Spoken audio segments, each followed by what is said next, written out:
Hello, hello, and welcome to this new tutorial about 3D Studio, really basic interface thing, how to move around the interface and how to use the basic tools here and here.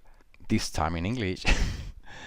Okay, the first thing we observe when we open 3D Studios is there is a big difference between this program and other programs we are used to use, like, I don't know, Illustrator or Photoshop.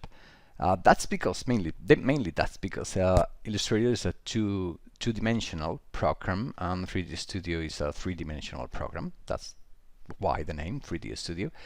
And of course the tools are very different, but also the tools are placed in different places. We are used to see the main tools here and some, I don't know, some tabs here, some windows here in order to transform things appearing in a two-dimensional workspace, like plain two-dimensional sheet or something. In 3D Studio, we have four views by default. These views are called viewports, and by default we have the top viewport, front viewport, left, and perspective viewport. In order to change that, we have to go to this label here, to this name here, and just press the button, the mouse button, and we can choose if we want to change the view, like back or another perspective or default top or something. We also have some short keys, very useful to learn, very useful. Okay, we can maximize one of those viewports, normally the perspective viewport, pressing Alt or Option W, and no, in order to see things bigger, we can go back to default view pressing Alt W, and again Alt W in order to maximize. Due to the fact that 3D Studio is a 3D program, it's very important to learn how to move around the objects, not to move the objects, just to move around the objects to see from different perspectives and from different situations, or something. We are using the mouse in order to do that. If we press the middle button of the mouse, we can move that way the scene. We are not moving the objects again, we are just moving the camera. Not the camera, because it's not camera in the scene, sorry, but we are moving ourselves around the object. By pressing Alt at the same time we press the middle button of the mouse, we can rotate the point of view in order to see the objects from another perspective. It's very important to move around the objects while working in 3D Studio, because many of the times we are working, I don't know, here, but we are transforming by accident things here. We have to notice this. So my advice is don't work many times in an object without moving around the object. Okay, just do a couple of things and move around, do a couple of things and move around, and go on. We can also zoom in with using the wheel of the mouse and zoom out using the wheel of the mouse.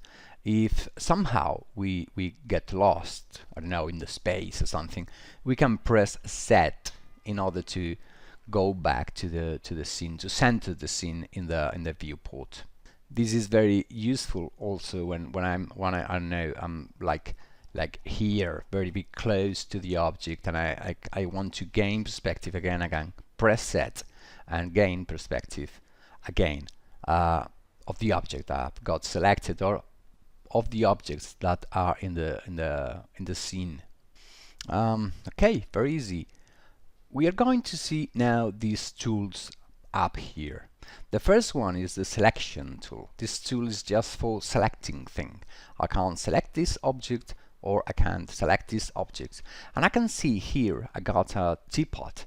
Number 2 selected, which color is pink, and this teapot selected. This one, selecting tool, very easy. This tool here is to select objects by name, and it's very normal in 3D Studio to end working with thousands of objects, or at least hundreds of objects. Could be very difficult to select the object I want to select. This tool here is very useful in order to select objects by its name, or by, I don't know, I want to select just the shapes, or just the lights, or I don't know, whatever, just the geometry. Very useful thing.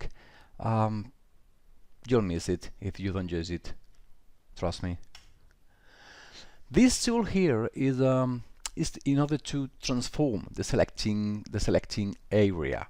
Okay, by default is squared, but the same way many programs like here I can select things using a square. Okay, in 3D Studio it's more or less the same. I can select things using a square that way or that way. Here I can change the shape of the selection tool. I don't know, imagine I'm working here and I want to select this one, and I don't know, whatever. I can do that. I can come here and select this tool is by selecting things, you know, very precisely. This one here is very interesting. You are going to use this a lot. In 3D Studio, we can selecting things by selecting or covering them whole, like this way. I covered whole this teapot, and I didn't select this because I got this option selected. This option is forcing 3D Studio just to select things I'm covering whole, not just partially. But this option here allows me to select things just by touching, which is very useful because, again, in 3D Studio we're going to work with thousands, hundreds of objects, and to select exactly the object I want to is very important. Now is the time to explain you how to add selection and remove selection. Okay, imagine I got these two objects selected, or I got this object selected, and I want to select this object also. I'm pressing Ctrl at the same time, and I add another selection. But in order to remove a selection, I have to press Alt that way. You know, adding selection Ctrl, removing selection Alt. Ctrl, Alt. Easy. Okay, those ones are the transform tools, the basic transforms tools. This one is in order to move objects. I'm going to select this one, and I can see here like some arrows that force to move the object just in this axis, or this axis, or this axis, you know. Okay, that's the movement tool. Ctrl Z, Ctrl Z. That's the rotation tool, and the same happens with that. I can rotate the object in this axis, or I can rotate the object in this axis. Very useful since I'm working in a 3D environment, and I have to control where I want to put the objects, or from what axis I want to rotate the objects. This tool is a scale tool, and it works the same. I can scale the tool in this axis, or in this axis, or in all the axes. The same with the movement tool. I can move the object in just in this axis, or in these two axes, you know. I can move the tool. I can move the object these two, or these two, or whatever. Ctrl Z, Ctrl Z. in order to go back. We have limited Control Z undo option, so take care, save a lot, and be safe. Another way to move the objects or to transform the objects is by right-clicking on the tool. Right-click and movement, transform type windows appear. Now I can set some some measures. I want to move 50 millimeters or something, or 500 millimeters or something in this axis, or in this axis Y I want to move 500 or whatever. Okay, the same with the rotation tool. The rotation tool, I want to rotate the object just in this axis 90 degrees. Control Z. Okay, the same with the scale tool. I can scale the object 10% or 1000% or something. Alright, those here are the snap tools. In order to get objects to pieces of the objects to snap to other objects or to the grid in the background, I can activate this or deactivate it by pressing it again, pressing it again, or right-clicking in order to decide which objects, which little parts of the objects are going to be snappable right now, are going to snap with each other. This will need a little bit more explanation, and you can find in other of my tutorials around the channel. Sorry, but by default, piece of advice is always to have the angle snap selected with a value of 5 degrees.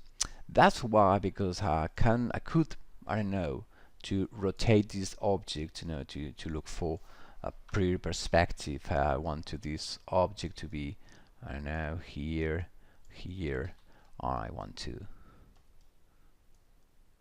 place it here, and I want to rotate slightly in this angle, I don't know, like that, right?